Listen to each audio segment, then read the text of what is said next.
Good morning, my fellow yoga travelers. I'm mighty glad to be alive today, and I hope that you are too as we continue to live, laugh, love, learn, linger, and live the life we love. All right, it's Friday, so it's PowerPoint Day for my new friends out there, the people who never came to the yoga circle between 1985 and 2019. This is the kind of stuff I used to do with presentation literacy. My students tried to get me on TED Talks, but I never could keep it down to 17 minutes. But I'm going to scale it down for you guys now. This is called karma, all about action. Right? The answer is always in an action. All right, Lord Ganesha, the deity that you pray to at the beginning of any new enterprise. So if you want to do something, get Ganesha on your side. It's like the elephant that's going to move into the jungle and clear away the bush, and everyone will follow the path. Well, that's Lord Ganesha. Now, my teacher used to say you have to be a Yanadatta as well as a Karmadatta, which means a giver of knowledge as well as the giver of action. And so even though the Iyengar system is known mostly for its rigorous approach to the asanas, and especially the impeccable alignment details that you learn, he still talks constantly about the Yoga Sutras, the Bhagavad Gita, the Upanishads, the Vedas, and so forth. So it's intimately twined, action and the study as well. Now, for the new people, I just want to remind you that there's this idea of sitting up close to the teacher and hearing the ear-whispered teachings, right? The teacher exposes you to the philosophy, and you put a bead on your mala, on your necklace, with your learning. And so, Shruti Smriti, right? What did you hear? And what are you retaining?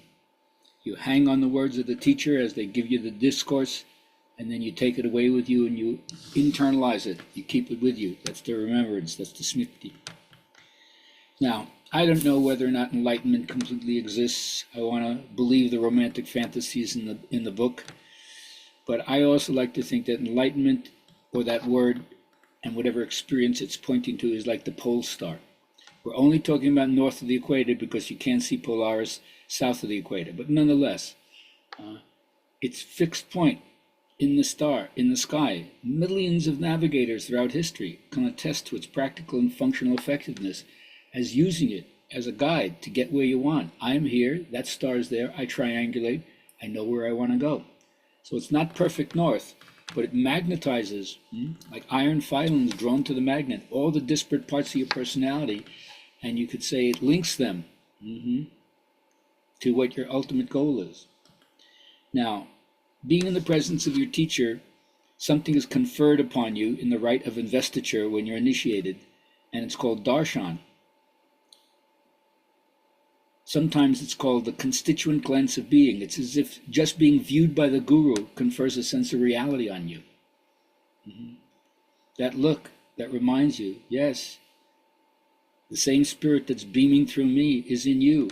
Have you recognized it? Have you discovered it? Do you honor it and respect it? So at first you don't believe it's you. The mentor throws it back on you because the mentor creates a field of visibility for you and validates you. They don't offer dogma or certitude. You're in competition with your teacher, but not like in a tennis match where you're on the other side of the net and you need someone as an opponent. No. You're facing the same deity. You're petitioning the same deity. You're in competition with them. And usually you have to remember that your parents are not your mentor and your mentor are not your parents. Your parents really care whether you live or die. But your mentor just wants you to have the spiritual awakening, and the struggles that you have in life, it's not their business. They're not going to try to protect you from it. They're going to try to strengthen you for it, strengthen you to be able to step into the challenge that's on your plate. Now, your therapy is as high as the therapist, I like to say, so it's up to you to discriminate and find a good teacher, right? If the Three Stooges are your therapist, that's one thing. If the Buddha is your therapist, that's another thing. So choose wisely. Now, when we come together in class, it's a spontaneous initiatory village. Everybody comes. Everybody's decked out in their finest. Everybody's there to welcome you, welcome the initiate, reincorporate back into life after the tests and trials that you faced. You've been separated from what you know, and you've had to face some challenging things. And then if you do it properly, it confers rewards upon you. And everybody gives you a new name, and now you take your place with the elders. That happens in the yoga class as well, as I like to say, right? Stepping into the class, you separate yourself from the rest of life. The class itself is the challenge, the tests and trials. And whatever you get from that is what you bring back to your life. Your patience, your humor, your understanding, your silence, your willingness to serve. Now, Krishnamurti says, if religion is merely mumbling words, going to a temple, practicing a discipline, which is all repetitive, all copying, imitative, habit-forming, what happens to your mind and heart? They wither, don't they? Naturally. Therefore, there's no inward emotion. There's no creation. There's no creative response, just dullness, emptiness. So you have to challenge that. That's why we say conflict is the beginning of consciousness. As soon as something's struggling you, you know that something is trying to be born. So critique all the old stuff. Think for yourself and question authority, as Timothy Leary used to say. Now, you cannot follow other people's path. In the Bhagavad Gita, Krishna reminds Arjuna, it's better to do your own dharma, even if done poorly, than another's, even if done well. You have to know where your gradient is, where your lean is, where your passion is. Follow that bliss. Even if you fail, at least you're doing what you know in your heart is where you find value and significance, and you're not following or imitating anybody else. You got to work to feel for yourself at some point. Where's me treasure now? Where did I put me heart? Yes, because your treasure is where your wound is. And once you learn that your own vulnerability is no cause for shame, that there's many times, not always, but many times, a blessing behind the curse, right? A silver lining behind the dark cloud. So where your treasure is, there is where your heart will also be. Now, you got to peek through the veil. Almost all of us are so conditioned to have a one-dimensional view, almost as if there's no other possible way of viewing what's going on. So first you have to learn to concentrate so your mind isn't scattered and you can penetrate. But then you have to stay with it. If you have a short attention span, you have a short horizon. But when you focus, it penetrates like a laser. And then you peek through the veil, and all of a sudden you see this massive expansion, massive spaciousness, openness. And now you're no longer trapped, because now you know there is something else besides what's going on in your life. Or as Dylan says, is this all you can show me? Now I hope you find some master who represents for you the ultimate height of the discipline or the aesthetic that you love. And immerse yourself into it, because we say if you take care of something, you'll feel taken care of. Give devoted attention to it. As they say in the Greek drama, Psyche was a devoted attendant in the temple of Aphrodite. So that means to me, your images, your imagination serves beauty.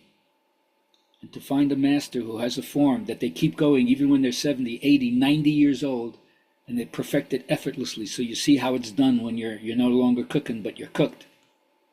Give devoted attention to it. See how your life changes.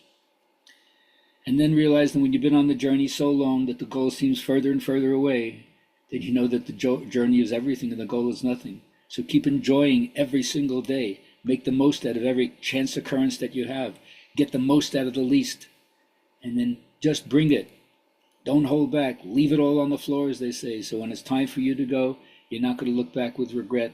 Or at least there'll be the minimal amount of regret, because you did as much as you could.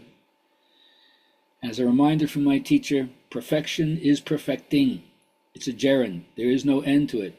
I can't believe that he could say, in his 70s, I'm still evolving the poses. When you saw what he was doing at 16, you say, where could he go from here? So ever finer gradations of penetration from the outer to the inner, as he says, skin to soul. And then if you do that, maybe you'll end up having fun on the path. Like me and my buddy William. By the way, shameless marketing, our next yoga vacation is in Mexico, February 21st to 28th in 2026, back to Via Shanti. It's a great thing. Check my website. You'll find out the information for it. But no one does asana for you by proxy. You got to hit the mat. Even if you're partying hard, even if you're a party animal, at some point you wake up. So I hope you enjoyed the spoof and find teachers who you can really relate to. Have a great day.